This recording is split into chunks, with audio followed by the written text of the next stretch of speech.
දැනට මාකට් එකේ තියෙන බජට් එකෙන් අඩු ඒත් low light condition වල හොඳට photos videos capture කරන්න පුළුවන් mic use කරන්න පුළුවන් subject tracking තියෙන පැය 4ක් විතර පාවිච්චි කරන්න පුළුවන් හොඳ battery එකක් තියෙන dual touch screen එකක් තියෙන හොඳම වර්ගයේ action කැමරාවක් දැන් මාකට් එකේ තියෙනවා කියලා ඔයාලා දන්නවද? ඒ තමයි DJI Osmo Action 5 Pro කැමරාව. ඉතින් අපි කතා කරමු අද මේ කැමරාව ගැන.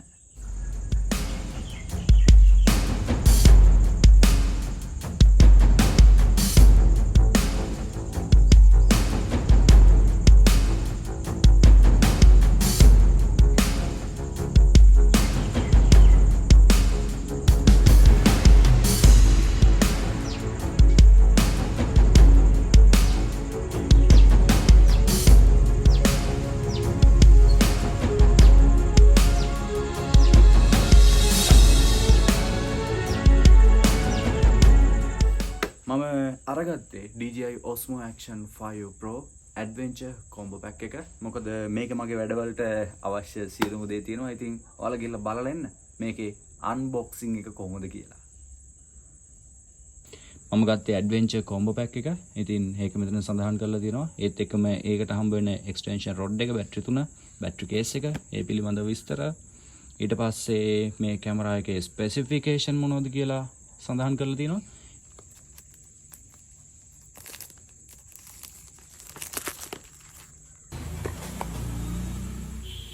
මේ ඇඩ්වෙන්චර් කොම්බෝ පැක් එක දිහා බැලුවොත් එහෙම අපිට මුලින්ම තියෙනවා මීටර් 1.5ක් දික් කරන්න පුළුවන් එක්ස්ටෙන්ෂන් රොඩ් එක. ඊට පස්සේ තියෙනවා බැටරි පැක් එක. මේ බැටරි පැක් එකේ බැටරිස් 3ක් තියෙනවා. සාමාන්‍යයෙන් එක බැටරියක් පැය 4ක් විතර පාවිච්චි කරන්න පුළුවන් කියලා තමයි කියන්නේ. ඒත් එක්කම මවුන්ට් දෙකක්, එකක් මිනි මවුන්ට් එකක්, අනිත් එක නෝමල් වර්ගයේ මවුන්ට් එකක්. මවුන්ට් දෙකම ස්ක්‍රූ කරගන්න ස්ක්‍රූස් දෙකක් දීලා තියෙනවා. ඊට පස්සේ කර්ව් ඇඩ්හෙසිව් මවුන්ට් එක. මේක අපිට පාවිච්චි කරන්න පුළුවන් හෙල්මට් එකකට වගේ මේ කැමරාව මවුන්ට් කරගන්න. ඒත් එක්කම type C to C PD fast charging cable එක. කැමරාවට දාන protective cover එක. අන්තිමට DJI Osmo Action 5 Pro කැමරාව. ඔයාලට පේනවා ඇති මේක තියෙන ප්‍රීමියම් ලුක් එක මොන වගේද කියලා. ඉතින් අපි දැන් මේ කැමරාවේ ෆීචර්ස් කොහොමද කියලා බලමු. අපිට බලා ගන්න පුළුවන් මේ කැමරාවේ ඩුවල් ටච් ස්ක්‍රීන් දෙකක් තියෙනවා. මේ තමයි ඩුවල් ටච් ස්ක්‍රීන් දෙකේ පළවෙනි එක, ෆ්‍රන්ට් ස්ක්‍රීන් එක, ඒත් එක්කම රියර් ස්ක්‍රීන් එක. ඉතින් මෙන්න මෙතන තමයි අපේ USB type C කේබල් එකෙන් charge කරගන්න ඕන පෝට් එක තියෙන්නේ. පේනවනේ. ඒත් එක්කම අපි මේක වහගද්දී හරියට මෙන්න මේ රෙඩ් මාර්ක් එක වැහෙන්න තමයි වහගන්න ඕන. එතකොට තමයි මේකට waterproof protection එක හම්බ වෙන්නේ. ඊට පස්සේ මේ තමයි battery apartment එක. ඉතින් මෙතන micro SD card එක දාන slot එකක් තියෙනවා. මෙතනට තමයි battery සහ micro SD card එක දාන්න ඕන. ඉතින් මේකත් අපි close කරගත්තා. මෙන්න මේ තියෙන red mark එක සම්පූර්ණයෙන්ම වැහෙන්න තමයි අපි ක්ලෝස් කරගන්න ඕන. එතකොට තමයි කැමරාවට waterproof full protection එක හම්බ වෙන්නේ. කතා කරොත් මේ තමයි shutter button එක. මෙතන තියෙනවා quick switch mode එක. ඒකෙන් අපිට ඉක්මනටම කැමරාව වීඩියෝ කරන්නද ෆොටෝස් ගන්නද කියලා අපිට ඒ මොඩ් එක දාගන්න පුළුවන්. ඊට පස්සේ අපි කතා කරොත් එහෙම මෙන්න මේ තමයි අපිට හම්බ වෙන මවුන්ට් එක. ඉතින් මෙතන මැග්නටික් මවුන්ට් එකක් තමයි තියෙන්නේ. ඒ හින්දා අපි පරණ විදිහට ස්ක්‍රූ දාලා අපිට මේ කැමරාව ඇටච් කරගන්න ඕනේ නැහැ. අපේ මොනම ස්ටික් එකකටවත් නැත්නම් කොයි මොනම උපකරණයකටවත්. ඉතින් පේනවනේ හොඳ ප්‍රොටෙක්ෂන් එකක් හම්බ වෙනවා. ඒත් එක්කම අපි මේ මවුන්ට් එක ගලව ගන්නවා නම් මෙන්න මේ මෙතන තියෙන පින් දෙක තද කරාන් පස්සේ ඔටෝම ගැලවිලා එනවා. පේනවනේ. ඒත් ලේසියෙන් ගැලවිලා ඉන්නේ නැහැ ඇත්තටම. මොකද මේකේ තියෙන මැග්නටික් එක එච්චරටම හොඳ තත්ත්වයකක් තියෙන්නේ. පේනවනේ. ඉතින් හොඳ මැග්නටික් මවුන්ට් එකක් දීලා තියෙනවා. මේ කැමරාව waterproof cover එකක් නැතුව අපිට මීටර් 20ක් වෙනකන් ගැඹුරු ජලයේ ගෙනියන්න පුළුවන්. ඊට පස්සේ waterproof cover එකක් දානවා නම් මීටර් 60ක් වෙනකන් ගැඹුරු ජලයට ගෙනියන්න පුළුවන්. ඊට පස්සේ අපි කතා කරොත් එහෙම කැමරාවේ මෙන්න මෙතන තමයි ස්පීකර් එක තියෙන්නේ. මෙන්න මේ Action 5 Pro කියලා නම ගහලා තියෙන තැන කෙලවර දෙකේ තමයි මේ කැමරාවේ මයික් සෙටප් කරලා තියෙන්නේ. අපි දැන් මේ lens protective cover එක ගලව ගත්තොත් ඔයාලට බලා ගන්න පුළුවන් මේ කැමරාවේ ඇත්තම ලස්සන මොන වගේද කියලා. ඒ වගේම මෙතන තියෙන රබර් grip එකක් පේනවනේ.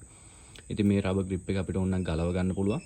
ඒත් එක්කම මේ තියෙන lens එක අපිට මොන හරි වුණොත් එහෙම damage වුණොත් එහෙම අපිට ඒකත් ගලවලා අයින් කරලා අලුත් lens එකක් දාන්න පුළුවන්. ඉතින් මේ කැමරාවට කිසිම ප්‍රශ්නයක් වෙන්නේ නැහැ. ඒත් එක්කම අපිටම lens එක මාරු කරගන්න පුළුවන් හින්දා ඒක ඇත්තටම ගොඩක් වටිනවා. ඊට පස්සේ අපි කතා කරොත් එහෙම මෙන්න මේ Action 5 Pro කියලා ගහලා තියෙන තැන මෙන්න මේ බිඳුවේ තමයි මේගොල්ලන්ගේ white balance sensor එක තියෙන්නේ. ඉතින් මේ white balance sensor එක හින්දා අපිට හොඳ color balance කරපු videos photos අපිට ගන්න පුළුවන්. මේ කැමරාව පල්ලෙහාට ගියොත් එහෙම මෙන්න මෙතන තියෙනවා bottom pressure sensor එක. ඉතින් මේක තමයි අපි කඳු නගෙද්දි තියෙන altitude එක. ඉතින් අපි ජලයේ ගැඹුරට යද්දි තියෙන depth එක calculate කරගන්නේ.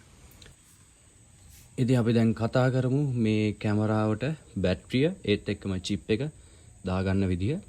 ඉතින් අපි මුලින්ම මෙන්න මේ compartment එක open කරගන්න ඕන. ඊට පස්සේ අපිට මෙන්න මෙතන තියෙනවා පැහැදිලිව chip එක දාන්න ඕන slot එක ඒත් එක්කම battery compartment එක. මේ chip එක micro SD slot එකට දාගමු. ඉතින් මෙතන pin එකක් තමයි තියෙන්නේ. ඒ පින් එකට දැම්මහම පස්සේ ප්‍රස් කරාම මේ micro SD card එක හරියටම ෆිට වෙනවා. ඒත් එක්කම බැටරිය අපිට පැය 4ක් විතර පාවිච්චි කරන්න පුළුවන් ඉන්ටෙලිජන්ට් බැටරියක් දීලා තියෙනවා. එක බැටරියක්. ඉතින් ඇඩ්වෙන්චර් කොම්බෝ පැක් එකේ මේ වගේ බැටරිස් 3ක් එනවා. ඉතින් අපි එහෙනම් බැටරියත් කැමරාවට දාගමු. මේගොල්ලන්ගේ ඇත්තටම පහසු දෙයක් තියෙනවා. මේගොල්ලන්ගේ බැටරියට මේගොල්ලෝ ස්ප්‍රින් එකක් පාවිච්චි කරලා නැහැ. මෙන්න මේ වගේ කෑල්ලක් දීලා තියෙන හින්දා අපිට බැටරිය ගන්න පුළුවන්. එතකොට බැටරියට කිසිම ඩැමේජ් එකක් වෙන්නේ නැහැ. කැමරාවට කිසිම ඩැමේජ් එකක් වෙන්නේ නැහැ.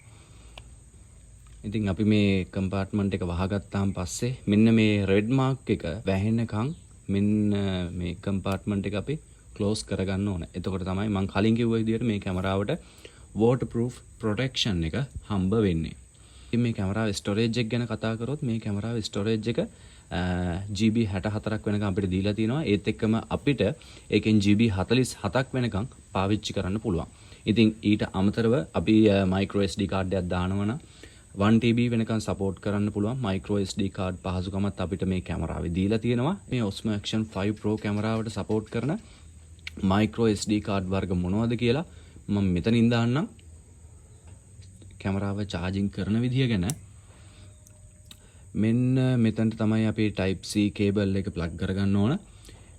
ඒත් එක්කම DJI කම්පැනියෙන් මේගොල්ලෝ recommend කරනවා watt 30ක USB type C to C charger adapter එකක් use කරනවා නම් හොඳයි කියලා. ඉතින් අපි මේ කැමරාව charge කරන විදිය ගැන කතා කරොත් එහෙම මේ type C cable එකට plug කරලා අපිට කැමරාව charge කරගන්න පුළුවන්. ඉතින් අපිට මේ Osmo Action 5 Pro Adventure Combo Pack එකට එන battery pack එක ගැන කතා කරොත් එහෙම අපිට මෙන්න මෙතනට type C cable එක plug කරලත් අපිට මේ battery case එක charge කරගන්න පුළුවන්. අපි මේ ගත්ත කැමරාව activate කරගන්න විදිහ බලමු. අපි මුලින්ම කැමරාව switch on කරගමු.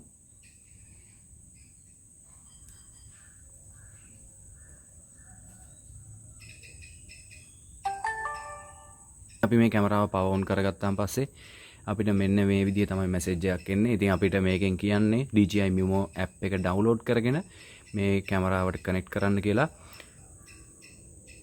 Ask app not allow connect and capture.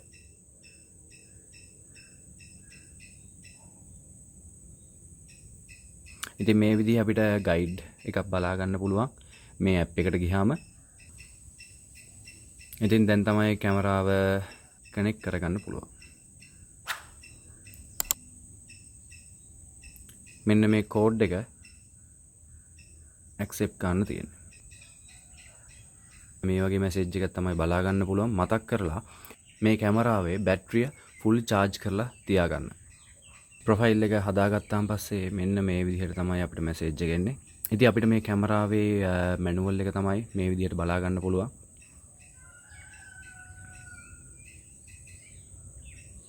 මේක තමයි දැන් ෆර්ම්වෙයා අප්ඩේට් වෙන එක පේනවනේ MB 691.2ක් තියෙනවා. ඉතින් අපිට මේක අප්ඩේට් කරගන්න ෆෝන් එකේ වගේම කැමරාවේ බැටරිය ඕන වෙනවා. ඒකයි මම කිව්වේ කැමරාව වගේම ෆෝන් එකත් ෆුල් charge කරගෙන තියාගන්න කියලා.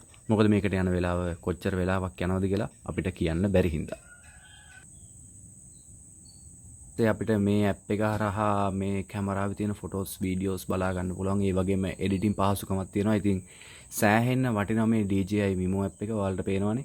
අපිට මේ ඇප් එක පාවිච්චි කරලා මේ කැමරාවේ ෆොටෝස් වීඩියෝස් බලා ගන්නවා වගේම කැප්චර් කරන්න කලින් එතන හරියටම විදිය මේ වගේ ෆෝන් එකක් තියෙද්දි ලොකු ස්ක්‍රීන් එකකින් බලා ගන්න පුළුවන්.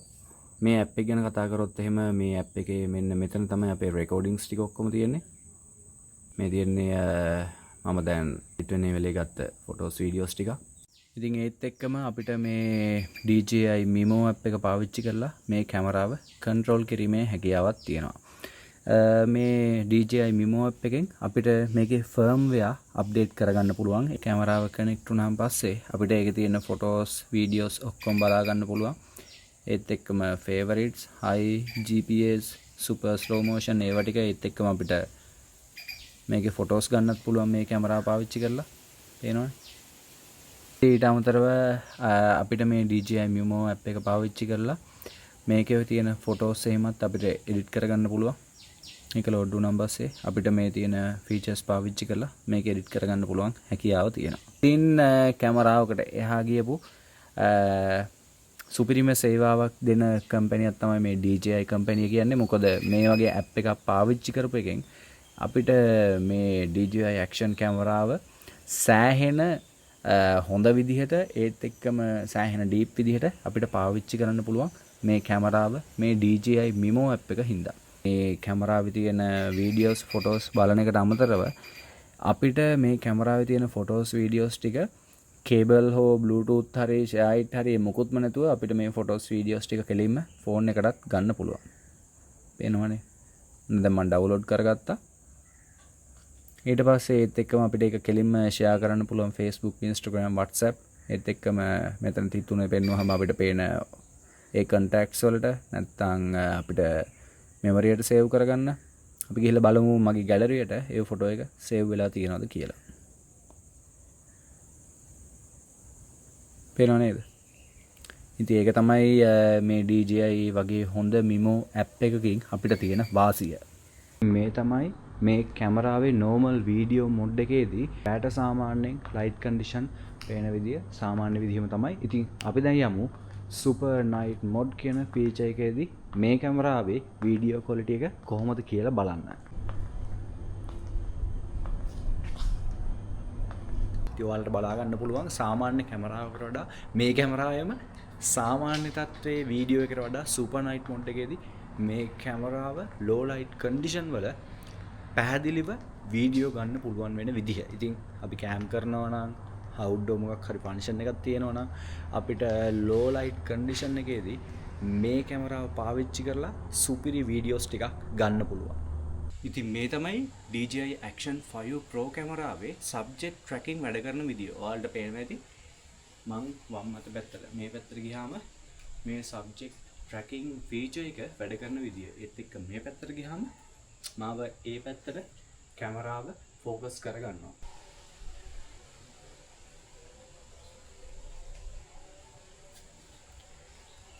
ඉතින් මේ වගේ සබ්ජෙක්ට් ට්‍රැකින් තියෙන ඇක්ෂන් කැමරා එකක් ගැන ඔයාලා කලින් අහලා තියෙනවද? නෑ.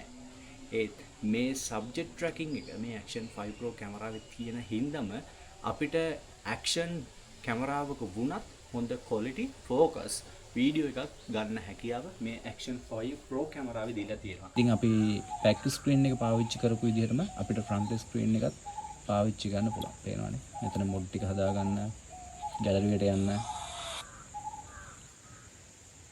ඉතින් අපි මේ වීඩියෝ මොඩ් එකට ගියොත් එහෙම අපිට මෙතනින් බලා ගන්න පුළුවන් ස්ටැබිලයිසේෂන්. ඉතින් අපිට ස්ටැබිලයිසේෂන් ඕෆ් කරලා තියන්න පුළුවන්. සාමාන්‍යයෙන් ගැස්සෙන්නේ එහෙම නැත්තම්. ඒත් එක්කම අපිට මෙන්න මේ rock steady සාමාන්‍යයෙන් බයික් එකකට යනකොට අපිට පොඩි ගැස්සෙල්ලක් එනවනේ. ඉතින් ඒ වගේ වලදී අපිට rock steady දාන්න පුළුවන්. නැත්නම් rock steady plus. ඒත් එක්කම horizon balancing, horizon steady. කිසිම ප්‍රශ්නයක් නැතුව අපිට පාවිච්චි කරන්න පුළුවන්. සුපිරිම ස්ටැබිලයිසේෂන් 4ක් මේ කැමරාවේ ඉන්ක්ලූඩ් වෙලා තියෙනවා. මේ කැමරාවේ තියෙන සුපිරිම ෆීචර් එකක් තමයි මේ Horizon STD කියන එක. ඉතින් මම මෙතෙන්ලා රෙකෝඩින් පටන් ගත්තොත් එහෙම රෙකෝඩින් පටන් ගත්තා. හැබැයි මේ කැමරාව අපි 360ක් කරකවනකොට ඔයාලට පේනවා මේ කැමරාවේ වීඩියෝ එක ඒ විදිහටම තියෙනවා නේ. හැරෙන්නේ නැහැ. ඉතින් ඒක තමයි මේ Horizon STD කියන එකේ විශේෂත්වය. වීඩියෝ එක එන් කරලා ගැලරියට ගිහිල්ලා බලමු මේ වීඩියෝ එක සේව් වෙලා තියෙන්නේ කොහොමද කියලා. රෙකෝඩින් පටන් ගත්තා. හැබැයි මේ කැමරාව අපි පේනව නේද? 160ක් කරකවනකොට ඔයාලට පේනවා මේ කැමරාවේ වීඩියෝ එක. අන්න ඒක තමයි මේ Horizon STD කියන එකේ විශේෂත්වය. ඉතින් අපි මේ වීඩියෝ එකට ආවන් පස්සේ මෙතනින් පෙන්වන්නේ අපේ දැනට මේ වීඩියෝ එක රෙකෝඩ් කරන්න පුළුවන් රෙසලූෂන් එක. අපි මෙතන පල්ලෙන් උඩට ප්‍රස් කරොත් අපිට බලා ගන්න පුළුවන් මෙතන තියෙන කැමරා රෙකෝඩින් එක. මෙතන තියෙන මොඩ් ටිකක් වීඩියෝ. ඉතින් මෙතන අපි මේ ප්‍රී රෙකෝඩින් කියලා ඔප්ෂන් එකට ගියොත් එහෙම ඒ ප්‍රී රෙකෝඩින් ඒත් එක්කම මේ ඩියුරේෂන් එක. අපි දැන් හිතමුකෝ අපි සාමාන්‍යයෙන් වීඩියෝ එකක් ගද්දී අපි මේ රෙකෝඩින් බටන් එක ප්‍රස් කරාම පස්සේනේ රෙකෝඩ් වෙන්නේ. හැබැයි මේ ඔප්ෂන් එකේදී අපි හිතමුකෝ තප්පර 30ක් තියෙනවා කියලා ප්‍රී රෙකෝඩින් එකේ මේ ෂටර් බටන් එක ක්ලික් කරන්න කලින් තප්පර 30කට කලින් මේ කැමරාවේ රෙකෝඩ් වෙන්න පටන් ගන්නවා. ඉතින් අපිට මේ රෙකෝඩ්ස් ටික බලා ගන්න පුළුවන් කැමරාවේ. ඒක තමයි මේ ප්‍රී රෙකෝඩින් කියන ඔප්ෂන් එකේ තියෙන වාසිය. ඉතින් නිකමට හිතන්නකෝ අපි මේ කැමරාව ඔන් කරලා තියෙනවා. හැබැයි අපි රෙකෝඩ් කරලා නැහැ. ඒත් එක්කම අපිට මොකක් හරි හොඳ සිද්ධියක් අපි ඉස්සරහ වෙනවා නම් අපිට ඕන ඒ මොඩ් ඒ වීඩියෝ එක කැප්චර් කරගන්න. ඉතින් ඒ වගේ හදිසි වෙලාවකදී අපි මේ ප්‍රී රෙකෝඩින් මොඩ් එක ඔන් කරලා තිබ්බොත් කැමරාවට ඒ වීඩියෝ එක රෙකෝඩ් කරගන්න පුළුවන් අවස්ථාව තියෙනවා. මෙච්චර කල් මං ගියපු හැම ගමනකම ෆොටෝස් වීඩියෝස් ගත්තේ මගේ කැමරා ෆෝන් එක පාවිච්චි කරලා. මෙතනින් එහාට හොඳ quality photos videos ගන්න තමයි මම මේ DJI Action 5 Pro කැමරාව ගත්තේ. මම ඔයාලට ආරාධනා කරනවා ඉස්සරහට quality වැඩි වෙන videos බලන්න මගේ YouTube channel එක subscribe කරලා නැත්නම් දැන්ම subscribe කරන්න. ඒත් එක්කම ඔයාලා හොඳයි කියලා හිතනවා නම් videos share කරන්න යාළුවන්ට බලන්න. ඉතින් අපි ළඟදිම මේ කැමරාව පාවිච්චි කරන්න පුළුවන් හොඳ තැනකට ගිහිල්ලා හොඳ videos ගේන බලාපොරොත්තු වෙන්න මම අදට සමුගන්නවා. එන හැමෝටම ජය වේවා.